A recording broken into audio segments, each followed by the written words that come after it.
नमस्कार मंडळी, आज आपण बनवणार आहोत अंडा बिर्याणी। त्यासाठी लागणारे साहित्य आहे अंडी, दही, तळलेला कांदा आहे। इथे 10 मिनिटे ही जिरेसर तांदूळ भिजत घातलेले आहेत।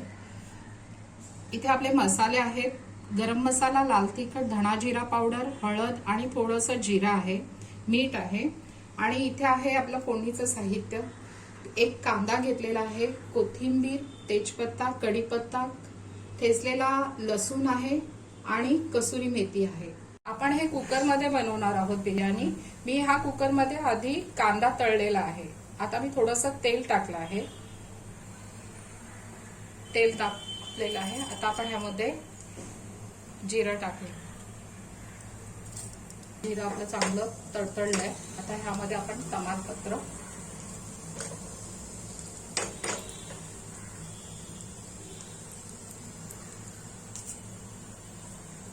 कढीपत्ता, कांदा,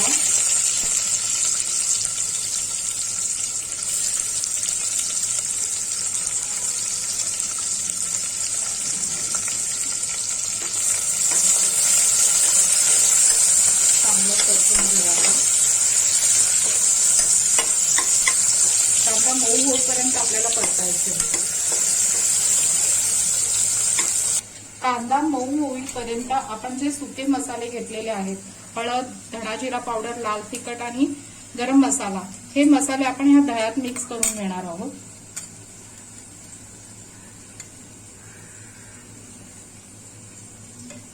आणि हे चांगले एकजीव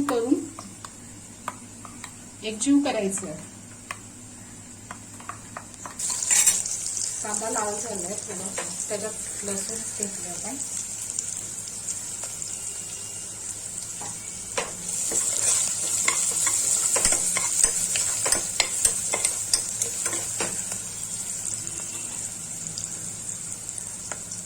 आता ह्या दह्यात आपण मसाला, सगळे सुके मसाले घेतलेले आहेत। आता त्यामध्ये थोडीशी कसुरी मेथी आणि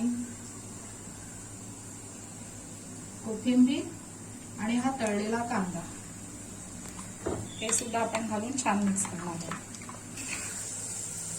इथे आपण दह्यामध्ये जे मसाले घातलेले होते ते आता आपण ह्या फोडणीमध्ये घालणार आहोत। चांगलं परतून घेणार आहोत। आपण चांगलं परतलेलं आहे, छानपैकी तेल सुटलेलं आहे। थोडंसं पाणी याच्यामध्ये घालते,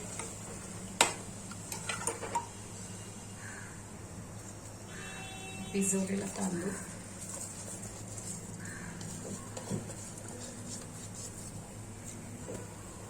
मीठ।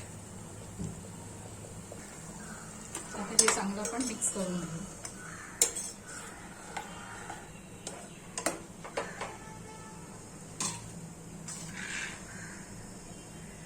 ह्यामध्ये आपण अंडी सोडणार आहोत। अंडी तुम्ही थोडीशी फ्राय करून पण घेऊ शकता, पण मी ही अशीच घातलेली आहे।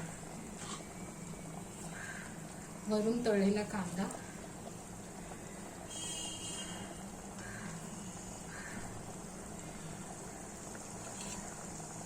कसुरी मेथी,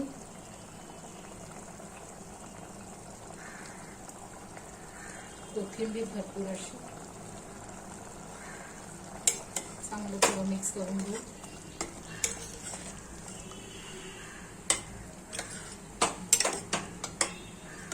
आता ह्याला आपण पाणी टाकून 3 शिट्या देऊ।